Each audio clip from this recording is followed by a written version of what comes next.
ಕೊಪ್ಪಳ ಜಿಲ್ಲೆಯ ಗಂಗಾವತಿ ನಗರದ ಪತ್ರಿಕಾ ಭವನದಲ್ಲಿ ಸುದ್ದಿಗೋಷ್ಠಿಯನ್ನು ನಡೆಸಿ ಮಾತನಾಡಿದ ಮುಸ್ಲಿಂ ಸಮುದಾಯದ ವಿರುದ್ಧ ತೀವ್ರ ಅವಹೇಳನಕಾರಿ ಹೇಳಿಕೆ ನೀಡಿರುವ ಆರ್ಎಸ್ಎಸ್ ಪ್ರಮುಖ ಕಲ್ಲಡ್ಕ ಪ್ರಭಾಕರ್ ಭಟ್ ಅವರು ತಮ್ಮ ಸಂಕುಚಿತ ಮನೋಭಾವ ಪ್ರದರ್ಶಿಸಿದ್ದಾರೆ ಅಂತ ರಾಜ್ಯ ಕಾಂಗ್ರೆಸ್ ವಕ್ತಾರೆ ಶೈಲಜಾ ಹಿರೇಮಠ ಖಂಡಿಸಿದರು. ಅಂಬೇಡ್ಕರ್ ಸಂವಿಧಾನದ ಪ್ರಕಾರ ಈ ದೇಶದಲ್ಲಿ ಪ್ರತಿಯೊಬ್ಬರೂ ಗೌರವಯುತವಾಗಿ ಬದುಕುವ ಹಕ್ಕು ಹೊಂದಿದ್ದಾರೆ.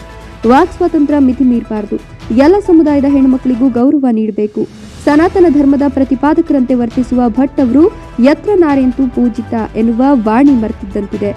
ಈ ಹೇಳಿಕೆಯನ್ನು ಕಾಂಗ್ರೆಸ್ ಪಕ್ಷದ ಪ್ರಮುಖರಾಗ್ಲಿ ಅಲ್ಪಸಂಖ್ಯಾತರಾಗ್ಲಿ ನೀಡಿದ್ರೆ ರಾಜ್ಯ ಹೊತ್ತಿ ಹುರಿತಿತ್ತು. ಹಿಂದೂ ಧರ್ಮವನ್ನ ಗುತ್ತಿಗೆ ಪಡೆದಿರುವಂತೆ ಆಡುವ ಭಟ್ರು ಸಮಾಜದ ಮುಂದೆ ಬೆತ್ತಲಾಗಿದ್ದಾರೆ. ಅಲ್ಪಸಂಖ್ಯಾತರನ್ನ ಎಷ್ಟೊಂದು ದ್ವೇಷಿಸುತ್ತಾರೆ ಎನ್ನುವ ಮನೋಭಾವ ಈ ಹೇಳಿಕೆ ಮೂಲಕ ಹೊರಹಾಕಿದ್ದಾರೆ. ಈ ಕುರಿತು ಬಿಜೆಪಿಯ ಯಾವೊಬ್ಬ ನಾಯಕನು ತುಟಿ ಬಿಚ್ಚದಿರುವುದು ದುರದೃಷ್ಟಕರ ಅಂದ್ರು. ಬಿಜೆಪಿ ನಾಯಕರಾದ ಯಡಿಯೂರಪ್ಪ, ವಿರೋಧ ಪಕ್ಷದ ನಾಯಕ ಆರ್ ಅಶೋಕ್, ರಾಜ್ಯಾಧ್ಯಕ್ಷ ವಿಜಯೇಂದ್ರ ಹಾಗೂ ಈಶ್ವರಪ್ಪ ಇತರರು ಖಂಡಿಸಿರುವುದು ದ್ವೇಷ ರಾಜಕಾರಣಕ್ಕೆ ಪರೋಕ್ಷ ಪ್ರೋತ್ಸಾಹ ನೀಡುತ್ತಿದ್ದಾರೆ. ರಾಜ್ಯದಲ್ಲಿ ದೇಶದಲ್ಲಿ ಅಲ್ಪಸಂಖ್ಯಾತರು ಭಯದಲ್ಲಿ ನರಳುತ್ತಿದ್ದಾರೆ. ಕುಸ್ತಿಪಟುಗಳಿಗೆ ಲೈಂಗಿಕ ಕಿರುಕುಳ ಎಸಗಿದ ಸಂಸದರನ್ನ ಅರೆಸ್ಟ್ ಮಾಡದೆ ವಿಳಂಬ ನೀತಿ ಅನುಸರಿಸುತ್ತಿದ್ದಾರೆ. ಮಹಿಳೆಯರ ಬಗ್ಗೆ ಗೌರವ ಇಲ್ಲ. ಅನೇಕರು ಪ್ರಶಸ್ತಿಗಳನ್ನು ಹಿಂತಿರುಗಿಸುತ್ತಿದ್ದಾರೆ. ಮಣಿಪುರ ಘಟನೆಯ ಬಗ್ಗೆ ಚಕಾರ ಎತ್ತದ ಪ್ರಧಾನಿಗಳು ಬೆಳಗಾವಿ ಘಟನೆಗೆ ಸತ್ಯಶೋಧನಾ ಸಮಿತಿ ಕಳಿಸುತ್ತಾರೆ. ಇದೆಂಥ ವಿಪರ್ಯಾಸ ಅಂತ ಆಕ್ರೋಶ ವ್ಯಕ್ತಪಡಿಸಿದ್ರು.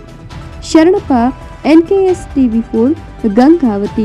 ದೇವ್ರನ್ನ ಅಪಮಾನಗೊಳಿಸೋದು ಅಲ್ಲದೆ, ದೇವ್ರನ್ನೇ ಅಪಮಾನಗೊಳಿಸೋದು ಬಿಟ್ರೆ ಇವತ್ತು ನಮ್ಮ ಉಡುಗೆ ತೊಡುಗೆ ಮೇಲೆ ಮಾತಾಡ್ತಾರೆ. ಬಿಟ್ರೆ ಇವ್ರಿಗೆ ಹೀಗೆ ನಾಳೆ ಬೆಡ್ರೂಮ್ ವಿಷಯ ಕೂಡ ಮಾತಾಡೋ ಲೆವೆಲ್ ಇಳಿತಾರೆ. ಪ್ರತಿಯೊಬ್ಬರು ಮನೆಯಲ್ಲಿ ನಡೆಯುವಂಥ ಬೆಡ್ರೂಮ್ ವಿಷಯಕ್ಕೂ ಬರುವಂಥ ಮಟ್ಟಿಗೆ ಇರ್ತಾರೆ. ಇಷ್ಟೊಂದು ಸ್ವಾತಂತ್ರ್ಯ ಇಲ್ಲದೆ ಇರುವಂಥ ಬದುಕು ಯಾಕೆ ಬೇಕು ನಮಗೆ? ನಮಗೆಲ್ಲ ಹಿರಿಯರು, ನಮ್ಮ ದೇಶಕ್ಕೆ ಸ್ವಾತಂತ್ರ್ಯ ತಂದುಕೊಟ್ಟಂಥ ಎಲ್ಲ ಪೂರ್ವಜರು ಯಾರೂ ಕೂಡ ಹಿಂದೂ ಧರ್ಮವನ್ನು ಅವಹೇಳನೂ ಮಾಡಿರಲಿಲ್ಲ. ಹಾಗಂದ ತಕ್ಷಣ ಉಳಿದ ಯಾವುದೋ ಧರ್ಮಗಳನ್ನು ಅವರು ದೂರ ಇಟ್ಟು ಬದುಕಬೇಕು ಅಂತ ಹೇಳಿಲ್ಲ. ಹಿಂದೂ ಇರಲಿ, ಮುಸ್ಲಿಂ ಇರಲಿ, ಕ್ರೈಸ್ತ ಇರಲಿ, ಪಾಸ್ತ್ರ ಇರಲಿ, ಬೌದ್ಧ ಇರಲಿ, ಯಾಕೆ ಅನ್ಯ ಧರ್ಮ ಉಳಿದ ಎಲ್ಲ ಧರ್ಮಗಳ ಮೇಲೆ ಇವರು ಅಟ್ಯಾಕ್ ಮಾಡೋದಿಲ್ಲ? ಕೇವಲ ಮುಸ್ಲಿಂ ಧರ್ಮದ ಮೇಲೆ ಯಾಕೆ ಅಟ್ಯಾಕ್ ಮಾಡ್ತಾರೆ ಇವರು? ಯಾಕೆ? ಅದು ಚುನಾವಣೆ ಸಮಯದಲ್ಲಿ ಲೋಕಸಭಾ ಚುನಾವಣೆ, ರಾಜ್ಯಸಭಾ ಚುನಾವಣೆಗಳ ಚುನಾವಣೆಗಳ ಬಂದ ತಕ್ಷಣ ಮುಸ್ಲಿಂ ಹಿಂದೂ ಮುಸ್ಲಿಂ ಅಂತ ಬರುತ್ತೆ, ಇಲ್ಲ ಅಂದರೆ ಕಾಶ್ಮೀರ ಬರುತ್ತೆ, ಇಲ್ಲ ಅಂದರೆ ಪಾಕಿಸ್ತಾನ ಅಂತ ಬರುತ್ತೆ. ನಾನು ಈ ಕೊನೆಯದಾಗಿ ನಾನು ಅವರಿಗೆ ಕೇಳೋ ಪ್ರಶ್ನೆ, ನಾನು ಅವ್ರಿಗೆ ಕೇಳ್ತೀನಿ, ಯಡಿಯೂರಪ್ಪ ಅವ್ರಿಗೆ ಕೇಳ್ತೀನಿ, ಇವರೆಲ್ಲ ಹೆಣ್ಮಕ್ಳು ಅಂದರೆ ಸೆಲೆಬ್ರಿಟಿಗಳು ಮಾತ್ರ ಮುಸ್ಲಿಮ್ರ? ಸೆಲೆಬ್ರಿಟಿಗಳು ಅಲ್ಲದೆ ಇರೋರು ಅವ್ರ ಮೇಲೆ ಯಾಕೆ, ಸಾಮಾನ್ಯರ ಮೇಲೆ ಯಾಕೆ ಇವ್ರು ದಬ್ಬಾಳಿಕೆ?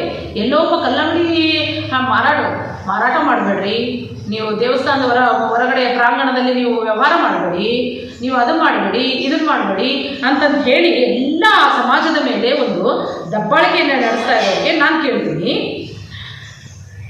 ಈಗ RSSನ ವಿಶ್ವ ಹಿಂದೂ ಪರಿಷತ್ತು ಮತ್ತು ಬಜರಂಗ ದಳದ ಮುಖಂಡರು ಎಷ್ಟು ಜನ ಮುಸ್ಲಿಂ ಮಹಿಳೆಯರನ್ನ ಮದುವೆ ಆಗಿಲ್ಲ?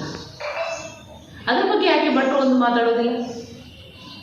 ಇದನ್ನು ನಾನು ಕೇಳಲೇಬೇಕಾಗುತ್ತೆ. ಇದು ರಿಲೇವೆಂಟ್, ನಾನ್ ರಿಲೇವೆಂಟ್ ಅಲ್ಲ.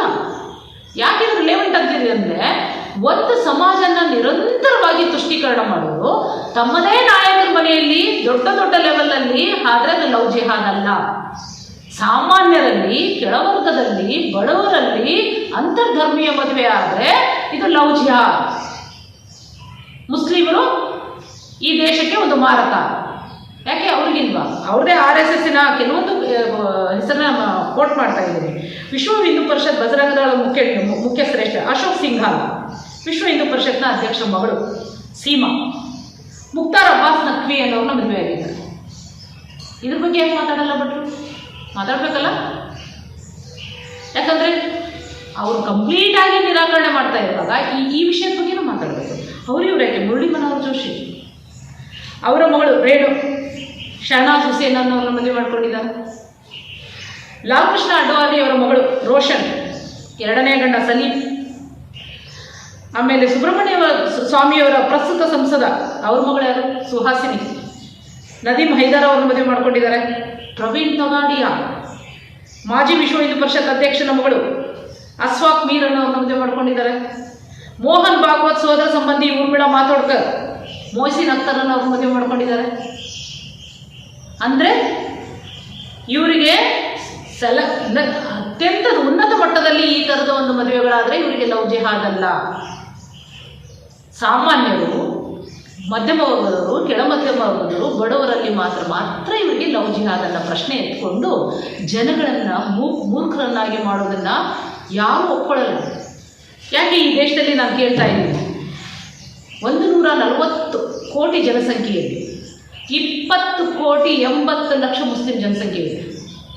ಇವತ್ತು ಪ್ರಭಾಕರ್ ಭಟ್ರು ಅವಮಾನ ಮಾಡಿರೋದು ಕೇವಲ ಒಬ್ಬ ಮಹಿಳೆಗಲ್ಲ, ಸರಿಸುಮಾರು ದೇಶದ ಒಂದು ಸರಾಸರಿ ತೆಗೆದುಕೊಂಡ್ರೆ 50% ಮಹಿಳೆಯರ ಸಂಖ್ಯೆ ಇದೆ ಅನ್ನೋದಾದರೆ ಅಲ್ಲಿ ಕೂಡ ಸರಿಸುಮಾರು 10 ಕೋಟಿ ಮಹಿಳೆಯರ ಬೀದಿಗಳಿದ್ದಾರೆ, ಮಾನ ಕಳೆದಿದ್ದಾರೆ. ಇವ್ರ ಮೇಲೆ ಯಾವುದೂ ಶಿಕ್ಷೆ ಆಗೋದಿಲ್ಲ, ಇವರಿಗೆ ಯಾವುದು ಕಾನೂನು ಅಡ್ಡಿ ಬರೋದಿಲ್ವೇ? ದೈಹಿಕವಾಗಿ ಮಹಿಳೆಯರ ಮೇಲೆ ಬಟ್ಟೆ ಬಿಚ್ಚಿ ಮಾಡಿದರೆ ಮಾತ್ರ ಅತ್ಯಾಚಾರ ಅಲ್ಲ, ಈ ಥರದ ವಿವಸ್ತ್ರಗೊಳಿಸುವಂಥ ಹೇಳಿಕೆ ಕೂಡ ನಾಗರಿಕ ಸಮಾಜದಲ್ಲಿ ಇದು ಕೂಡ ಒಂದು ಸಾಮೂಹಿಕ ಅತ್ಯಾಚಾರ ಮಾಡಿದಂಗೆ, ಮಹಿಳೆಯರನ್ನ ಸಾಮೂಹಿಕವಾಗಿ ಅತ್ಯಾಚಾರ ಮಾಡಿದಂಗೆ. ಮಹಿಳೆಯರನ್ನ ಬರೀ ನೀವು ಹಿಂಗೆ ಇರಿ, ನೀವು ಇದನ್ನೇ ಉಡ್ರಿ, ನೀವು ಇದನ್ನೇ ತೊಳಿ, ನೀವು ಇದೇ ಥರ ಬಟ್ಟೆ ಹಾಕೊಳ್ಬೇಕು, ನೀವು ಇದನ್ನೇ ಊಟ ಮಾಡಬೇಕು, ನೀವು ಹಿಂಗೆ ಬದುಕಬೇಕು, ನೀವು ಹಿಂಗೆ ಮಾಡಬೇಕು, ಇವರೇ ಆಗಿ ಹೇಳೋರು. ಬಾಬಾ ಸಾಹೇಬ್ ಅಂಬೇಡ್ಕರ್ ಅವರು 14ನೇ ಅನುಚ್ಛೇದದ ಪ್ರಕಾರ ನಮಗೆ ಸಮಾನತೆಯನ್ನು ಕೊಟ್ಟಿದ್ದಾರೆ. ಯಾರೇ ನಮಗೆ ಹೇಳೋರು? ಬರೀ ಒಂದು ನಮ್ಮ ವೈಯಕ್ತಿಕ ಜೀವನವನ್ನು ನಿರ್ಧಾರ ಮಾಡೋದಕ್ಕೆ ಇವ್ರು ಯಾರು? ಇವ್ರಿಗೆ ಯಾರು ಕೊಟ್ಟಿದ್ದಾರೆ ಅಧಿಕಾರ? ಯಾರು ಕೊಟ್ಟಿದ್ದಾರೆ? ನಮ್ಮ ಮನೆಯಲ್ಲಿ ದೇವರು ಧರ್ಮ ಅನ್ನೋದು ತಲೆಬಾಗಿ ಒಳಗಿರುವಂತಹ ಒಂದು